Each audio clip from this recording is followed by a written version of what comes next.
Hello everyone, मैं पल्लवी एक बार फिर से आप सारे लोगों का स्वागत करती हूँ आपके अपने यूट्यूब चैनल एस्पिरेंट्स लाइव में। अभी की जो क्लास है वह स्टैटिक जीके की क्लास है, जिसमें मैं आपको कुछ ऐसे क्वेश्चन करवाने वाली हूँ जो आपके आने वाले सारे एग्जाम के लिए हेल्पफुल है। तो चलिए स्टार्ट करते हैं आज के पहले क्वेश्चन से और देखते हैं कि हमारा पहला क्वेश्चन क्या है।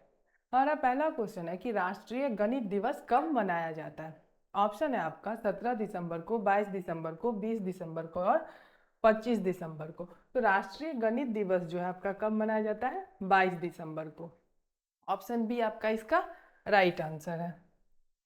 ये गणित दिवस जो है वह आपको एक प्रसिद्ध गणितज्ञ थे। क्या थे? एक प्रसिद्ध गणितज्ञ थे, श्रीनिवास रामानुजन। कौन थे? श्रीनिवास रामानुजन के जन्मदिन पर जो है मनाया जाता है। किनके जन्मदिन पे मनाया जाता है? तो श्रीनिवास रामानुजन के जन्मदिन पर जो है वह गणित दिवस मनाया जाता है। कब? तो 22 दिसंबर को। अगला सवाल है कि माउंटबेटन योजना, सीआर फॉर्मूला, वेवेल योजना और कैबिनेट मिशन में से सबसे पहले कौन सी घटना घटी थी? ऑप्शन है आपका सीआर फॉर्मूला, वेवेल योजना, कैबिनेट मिशन और माउंटबेटन प्लान। तो कौन सी घटना सबसे पहले घटी थी? आपका सीआर फॉर्मूला। ऑप्शन ए आपका इसका क्या हो गया? राइट आंसर हो गया।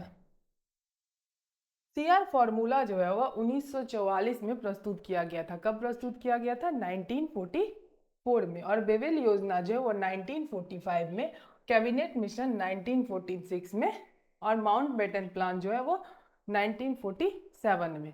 तो सीआर फॉर्मूला कब आया था? 1944 में, बेवेल योजना 1945 में, कैबिनेट मिशन 1946 में और माउंटबेटन योजना है वह कब आया था आपका? 1947 में। तो इन चारों में से सबसे पहले कौन सा आया था? तो सीआर फॉर्मूला। अगला सवाल है आपका कि ईस्ट इंडिया कंपनी किस वर्ष ब्रिटिश संसद के नियंत्रण में आई? 1773 में, 1793 में, 1813 में और 1833 में। तो कब आई थी ये? 1773 में। 1773 में रेगुलेटिंग एक्ट भी आया था। तो ऑप्शन ए आपका इसका क्या हो गया? राइट आंसर हो गया। 1773 के रेगुलेटिंग अधिनियम के द्वारा British east India company, British संसद का नियंत्रण शुरू हुआ। इस अधिनियम के द्वारा कंपनी के राजनीतिक कार्यों को भी मान्यता दी गई। किस अधिनियम? तो रेगुलेटिंग अधिनियम जो था, इसके द्वारा राजनीतिक कार्यों का जो है वह क्या किया गया? मान्यता दिया गया। अगला सवाल है आपका कि संकल्प प्रोजेक्ट किस बीमारी के इलाज के लिए बनाया गया? संकल्प एक प्रोजेक्ट है, तो यह जो है यह किस बीमारी के लिए बनाया गया है? मलेरिया के लिए, एचआईवी के लिए, कैंसर के लिए या फिर टीबी के लिए? तो संकल्प प्रोजेक्ट जो है आपका एचआईवी के लिए बनाया गया है। ऑप्शन बी आपका इसका क्या हो गया? राइट आंसर हो गया।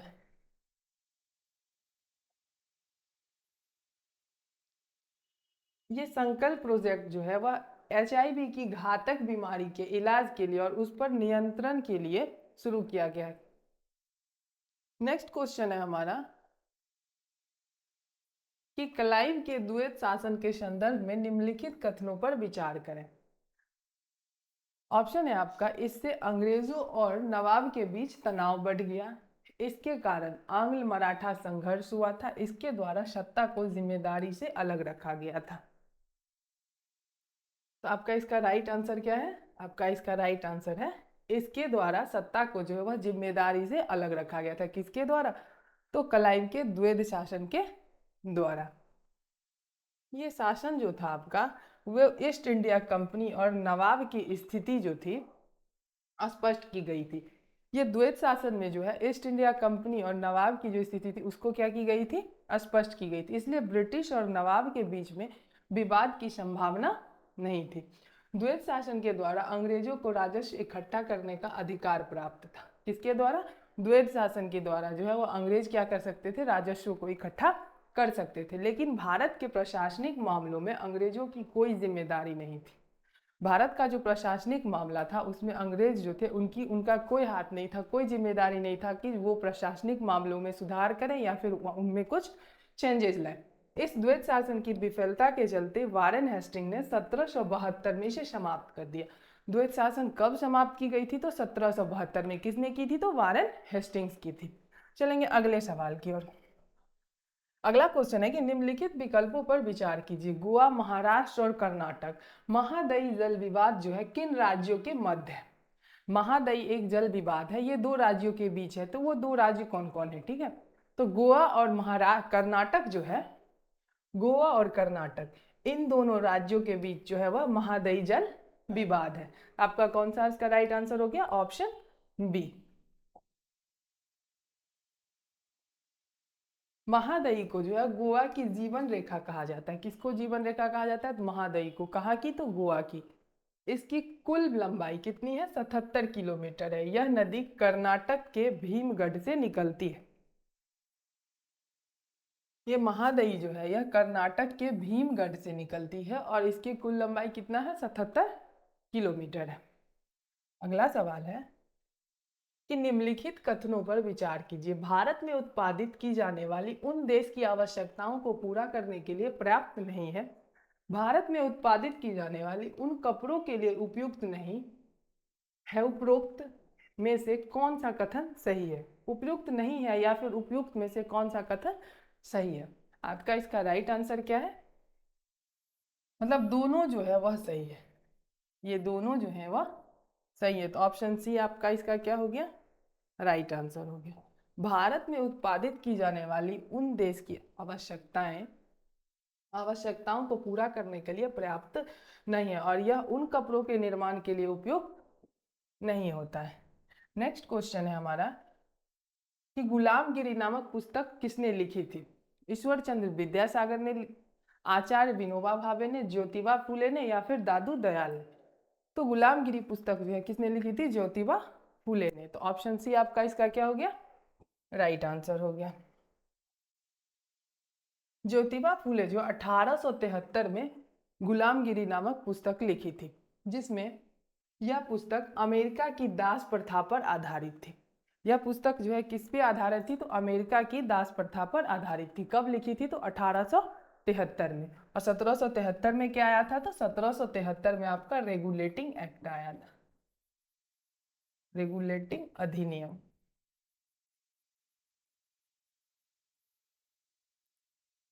अगला सवाल है कि इस्लाम शाह सूरी उपाधि किसने धारण की थी?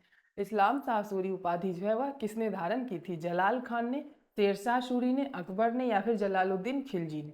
तो किसने की थी? जलाल खान ने। ऑप्शन ए आपका इसका क्या हो गया? राइट आंसर हो गया। ये जलाल खान जो थे ये किनके उत्तराधिकारी थे? तो किनके उत्तराधिकारी थे? शेरशाह के जो थे वह उत्तराधिकारी थे। किनके उत्तराधिकारी थे? शेरशाह के। शेरशाह के उत्तराधिकारी थे। नेक्स्ट क्वेश्चन है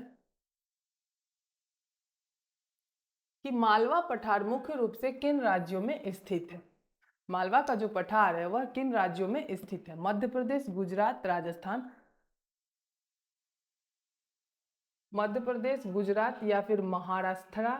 मध्य प्रदेश, उत्तर प्रदेश और राजस्थान। राजस्थान, गुजरात और महाराष्ट्र। तो मालवा का जो पठार है वह मध्य प्रदेश, गुजरात और राजस्थान राज्यों में स्थित है। तो ऑप्शन ए आपका इसका क्या हो गया? राइट आंसर हो गया। इस पठार की जो लंबाई है लगभग कितना वर्ग किलोमीटर है? यह 81,767। कितना है? 81,767 वर्ग किलोमीटर के क्षेत्र में फैला हुआ है। कौन सा पठार? तो मालवा का पठार। नेक्स्ट क्वेश्चन है आपका कि भारतीय निर्वाचन आयोग द्वारा राष्ट्रीय मतदाता दिवस कब मनाया जाता है? ऑप्शन है आपका 6 मई को, 26 जून को, 25 जनवरी को और 15 अगस्त को। तो कब मनाया जाता है यह आपका? 25 जनवरी को। ऑप्शन सी आपका इसका क्या हो गया? राइट आंसर हो गया। इसकी स्थापना 25 जनवरी 1950 को की गई थी। वर्ष 2011 से इस उपलक्ष्य में प्रत्येक वर्ष 25 जनवरी को राष्ट्रीय मतदाता दिवस के रूप में मनाया जाता है। कब से? तो 2011 से। 61वें संविधान संशोधन अधिनियम 1988 के तहत मतदाता की आयु कितनी कर दी गई है? 18 वर्ष। निर्वाचन आयोग एक संवैधानिक निकाय है। संविधान के भाग 15 में और आर्टिकल कितना, संविधान के भाग 15 और आर्टिकल 324 से 329 तक निर्वाचन आयोग से संबंधित सभी प्रावधानों का उल्लेख है। निर्वाचन आयोग का जो उल्लेख है कहाँ से कहाँ तक है, तो निर्वाचन आयोग का जो उल्लेख है वह आर्टिकल 324 से 329 तक है। अगला सवाल है कि निम्न में से कौन सा पशु मेला हिमाचल प्रदेश राज्य में लगता है? डोंगरी महोत्सव, नलवारी मेला, अश्वनी मेला या फिर मणि महेश मेला? तो कौन सा मेला है यह आपका? ऑप्शन बी, नलवारी मेला जो है वह कहाँ लगता है? नलवारी पशु मेला जो आपका हिमाचल प्रदेश राज्य में लगता है। नलवारी पशु मेला की जो शुरुआत है वह कब की गई थी? 1989 में।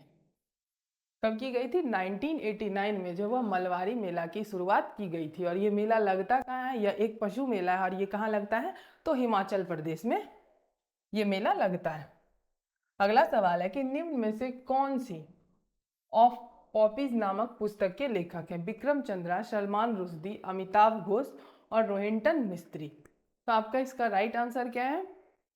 अमिताभ घोष। ऑप्शन सी आपका इसका क्या हो गया? राइट आंसर हो गया। आगे है कि 42वें संशोधन द्वारा भारत के संविधान में नागरिकों के मौलिक कर्तव्य किस वर्ष जोड़े गए थे? 1976 में, 1964 में, 1950 में या फिर 1982 में? तो कब जोड़े गए थे ये आपके? 1976 में, 1976 में जो है वह मौलिक कर्तव्य जोड़े गए थे। उस संतृप्त भूगर्भीय इकाई को जो किसी कुएं तक पर्याप्त दर से पानी लाने में उसकी मदद करता है? जलाशय, काष्ठ और जलभूत? आपका इसका राइट आंसर क्या हो गया? जलभूत। ऑप्शन डी आपका इसका क्या हो गया? राइट आंसर हो गया। किसने विक्रमशिला विश्वविद्यालय को स्थापित और नालंदा विश्वविद्यालय को पुनर्जीवित किया था? धर्मपाल, श्रीगुप्त, गोपाल और वासुदेव। इन चारों में से कौन ऐसे थे जिन्होंने विक्रमशिला विश्वविद्यालय की स्थापना की थी और नालंदा विश्वविद्यालय को पुनर्जीवित किया था? क्योंकि नालंदा विश्वविद्यालय के जो ध्वस्त किया था, कौन किया था? बख्तियार खिलजी ने। कौन किया था? बख्तियार खिलजी ने। तो आपका इसका राइट आंसर क्या हो गया? धर्मपाल। कौन थे? धर्मपाल थे जिन्होंने विक्रमशिला विश्वविद्यालय की स्थापना की थी और नालंदा विश्वविद्यालय को पुनर्जीवित किया था। अगला सवाल है, ये धर्मपाल जो थे किस वंश के शासक थे? तो ये पाल वंश के शासक थे। किस वंश के शासक थे? पाल वंश के शासक थे। यह विश्वविद्यालय कहाँ था? तो बिहार राज्य के भागलपुर जिले में है। कहाँ है? बिहार राज्य के भागलपुर जिले में जो है यह विक्रमशिला विश्वविद्यालय है। प्रसिद्ध पंडित आतिश दीपंकर यही शिक्षण करते थे। ये बहुत बड़े पंडित थे, पंडित आतिश दीपंकर। 1198 ईस्वी के आसपास मुस्लिम आक्रमणकारी बख्तियार खिलजी ने इसे नष्ट कर दिया था। यह मध्यकाल के प्रसिद्ध तंत्रयान शिक्षा का केंद्र था। किसका केंद्र था? तंत्रयान का शिक्षा का केंद्र था। भारत में स्किल इंडिया मिशन की फ्लैगशिप योजना कब शुरू हुई थी? 2019 में, 2010 में, 2008 में या फिर 2015 में? तो कब शुरू हुई थी यह आपकी? 2015 में। ऑप्शन डी आपका इसका क्या हो गया? राइट आंसर हो गया। स्किल इंडिया मिशन की शुरुआत किन्होंने की थी? तो स्किल इंडिया मिशन की जो शुरुआत है वह श्री नरेंद्र मोदी जी ने की थी। प्रधानमंत्री नरेंद्र मोदी ने की थी। कब की थी? तो 15 जुलाई 2015 को। यह मिशन भारत के कौशल विकास और उद्यमिता मंत्रालय द्वारा प्रारंभ किया गया था। किनके किनके द्वारा प्रारंभ किया गया था? तो कौशल विकास और उद्यमिता मंत्रालय द्वारा जो है यह प्रारंभ किया गया था। इस कार्यक्रम का लक्ष्य वर्ष 2022 तक, कब तक? 2022 तक भारत में 40 करोड़ से अधिक लोगों को विभिन्न कौशल में प्रशिक्षित करना है। कितने करोड़ लोगों को? 40 करोड़ से अधिक लोगों को जो है वह प्रशिक्षित करना है। अगला सवाल है, कि अलाउद्दीन खिलजी के शासनकाल के दौरान गयासुद्दीन तुगलक देश का गवर्नर था। तो कहाँ का गवर्नर था? राजस्थान का, कश्मीर का, बंगाल का या फिर पंजाब का? तो कहाँ का गवर्नर था यह? पंजाब का। ऑप्शन डी आपका इसका क्या हो गया? राइट आंसर हो गया। यह जो था तुगलक वंश से संबंधित था। किस वंश से संबंधित था यह? तुगलक वंश से संबंधित था। इसका मूल नाम क्या था? तो इसका मूल नाम था गाजी मलिक। क्या था? गाजी मलिक जो है इनका मूल नाम था। 1320 से 1325 ईस्वी तक दिल्ली सल्तनत का शासक रहा। शासक बनने से पूर्व कुतुबुद्दीन मुबारक खिलजी के शासन काल में उत्तर पश्चिम सीमांत प्रांत का गवर्नर बना। कौन? उत्तर पश्चिम सीमांत का गवर्नर बना कौन? कुतुबुद्दीन मुबारक खिलजी।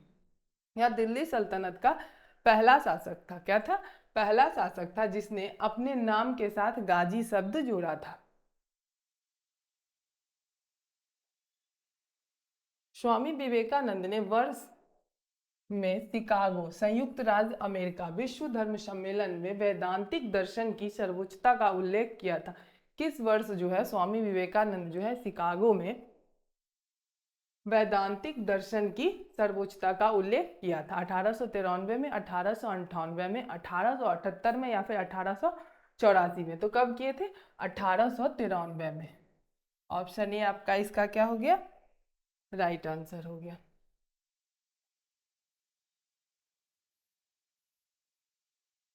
स्वामी विवेकानंद ने 1897 में रामकृष्ण मिशन की स्थापना की थी। रामकृष्ण मिशन की स्थापना कब की थी? तो 1897 में। किसने की थी? तो स्वामी विवेकानंद ने। इनके बचपन का नाम क्या था? नरेंद्र नाथ दत्त।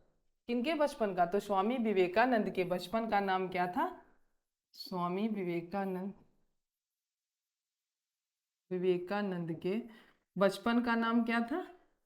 आपका नरेंद्र नाथ दत्त। इनका जन्म जो है वह 12 जनवरी 1863 में हुआ था। कब हुआ था? 12 जनवरी 1863 में हुआ था। और इन्हीं के जन्म दिवस के अवसर पे जो है 12 जनवरी को युवा दिवस भी मनाया जाता है। इसकी इनकी जो समाधि है, महासमाधि, वो 4 जुलाई 1902 ईस्वी को जो है बेलूर मठ, जो कि कहाँ है आपका? पश्चिम बंगाल में है। कहाँ है? पश्चिम बंगाल में है। कौन? तो बेलूर मठ। वहां पे जो है इनकी समाधि है। अगला सवाल है आपका कि चिंकारा मध्य प्रदेश राज्य में लोकप्रिय एक डैश संगीत वाद्य यंत्र है। तारिय, सुशीर, अवनद या फिर प्लेट? तो क्या है ये? तारिय। ये जो है मध्य प्रदेश का एक लोक गीत है, लेकिन इसका उपयोग जो है राजस्थान, मध्य प्रदेश और उत्तर प्रदेश, कौन कौन? राजस्थान, मध्य प्रदेश, राजस्थान, उत्तर प्रदेश के जो आदिवासी हैं वो भी, आदिवासी जो है वो लोग भी करते हैं। किसका? तो ये तारीय संगीत का। ये तारीय संगीत जो है ये किस चीज से बना होता है? तो ये जो है चम्रपत्र, इससे चम्रपत्र, लकड़ी और किससे? और इस्पात से निर्मित है। किससे निर्मित है? चम्रपत्र, लकड़ी और इस्पात से जो निर्मित है। कौन? तो चिंकारा।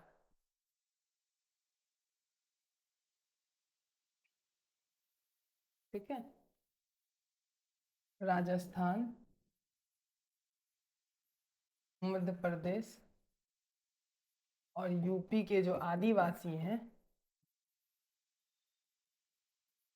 वो भी इस संगीत में रहते हैं। ठीक है। Thank you.